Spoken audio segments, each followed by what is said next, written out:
After the last year of working out of my 10 by 10 shed, or 9.5 by 9.5, we finally managed to save enough money to start the construction of a garage. And so this series here, it's going to be walking you through how I leave behind this space that's an absolute catastrophe right now because of all the tools I've been using for the build. And I'm going to be showing you my progress as I work from breaking ground on this thing all the way through to the finished garage, and then building out the garage and moving everything over there and fitting the space to what I want it to be like. I'm also going to be keeping you up to date on the cost of everything so that perhaps you can begin to calculate some of the costs of you doing this very same thing if you're doing most of the work yourself. Let's get over there. Okay, so the first thing that needs to happen to start our construction of my new garage workshop is my old workshop. The shed needs to get unloaded. I need to get it up on some of these 4-inch PVC pipes I'm going to use later for my dust collection. We're just going to move it to another place in the yard, temporarily load it back up so I can still use it functionally and work in this area to get the garage going. So I'm not going to belabor the point. Let's get to it. Trying to push the shed wasn't really working. So what I'm going to try now is seeing if I can just drive a truck over to the shed, and we'll try to pull it in position. Let me show you my current thoughts on what I'm going to try to do here. Got this ratchet strap attached to my hitch and over to these beams here, and I'm hoping that if I move slowly, the things that I've got rolling underneath are going to work. I'll just have to stop periodically and replace them. Hopefully I can turn this thing, get it heading in the right direction. Seems to be working.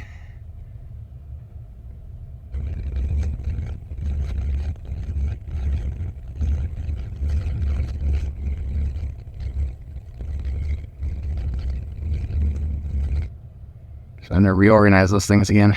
All right, it's a little bit chaotic, but so far we've come from that corner back there, and now we're right here. Okay, final resting place for all of this. It's going to be just the shed. I want it to be right about here. What I need is I need 4 feet off the property line. Be legal, so it shouldn't be too hard to do, and we'll go from there.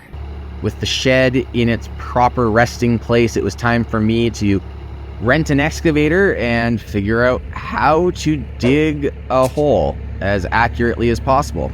And so I spent the next 24 hours, not including sleep or anything like that, just driving around back and forth, wondering what I had gotten myself into with this overwhelming project and the deadline I had to return the very expensive excavator I was renting. Eventually I had what resembled a roughly 24 by 24 hole and a big old pile of dirt to deal with somewhere down the line. I'm not dealing with it yet.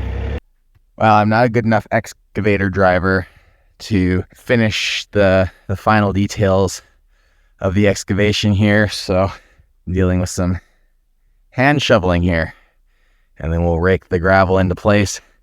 We've got more right over there, so it's coming along.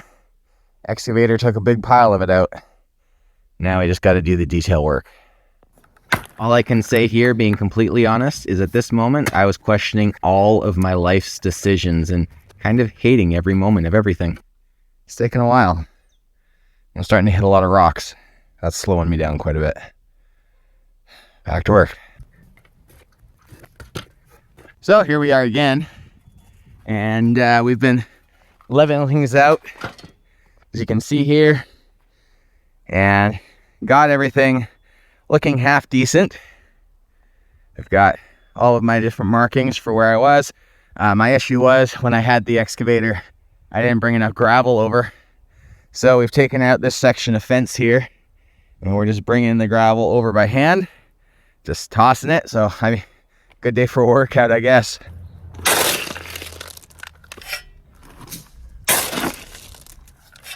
I have the perfect solution when things are getting a little bit too rough. You got to get yourself one of these. It's called a Teenage Sun.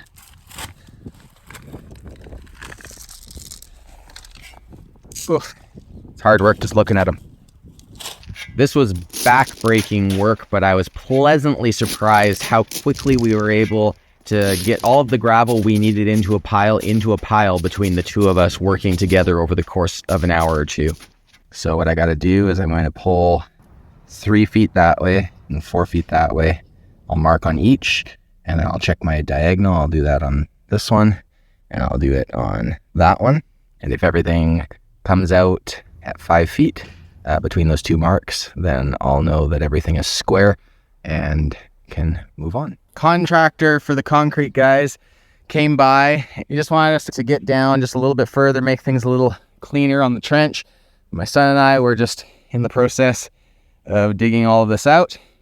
And also, if you're ever doing this by hand, man, oh man, what a difference one of these things makes. Night and day, night and day.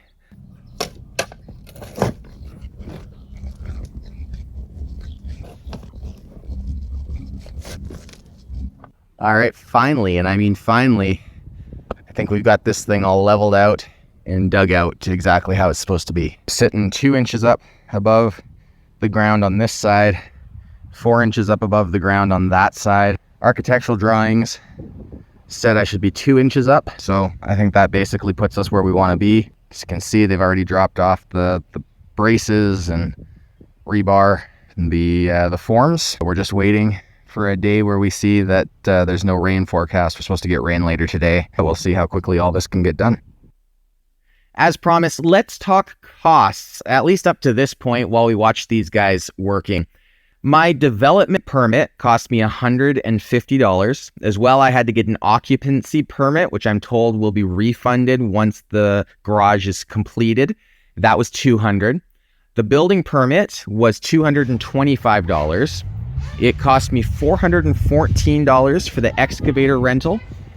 The gravel cost me $367, and the rebar, concrete, and foundation labor cost me approximately $7,200 after tax, for a rough total to this point of $8,557.25 Canadian. While not inexpensive, as I watch everything that went into laying the rebar, pouring, smoothing, and finishing this concrete pad, I am very grateful I chose not to try to do this part myself. After all, I work with wood, not with concrete. And on something as foundational, no pun intended, as a foundation of a building, I think that getting the professionals to handle it was definitely the right choice. All right, so we've got the concrete in here. It's all set up, at least enough to start my framing. They did a beautiful job. So yeah, it's time to get started. I hope that you enjoyed that first segment of my garage wood shop build. Keep your eyes open in the coming weeks for part 2, where I start doing this framing. And I'd love to hear from you. What would your dream shop be? Whether you want to keep it practical or you want to say sky is the limit, I just want to hear what size, how would you build it out? What features would you want to see in a shop that you would call your dream shop? For me, this is pretty much it. Not too big, not too small, and I'm building it with my own 2 hands. Well, everyone, be sure to like and subscribe and leave those comments down below. And remember, until next time, make sawdust, not excuses.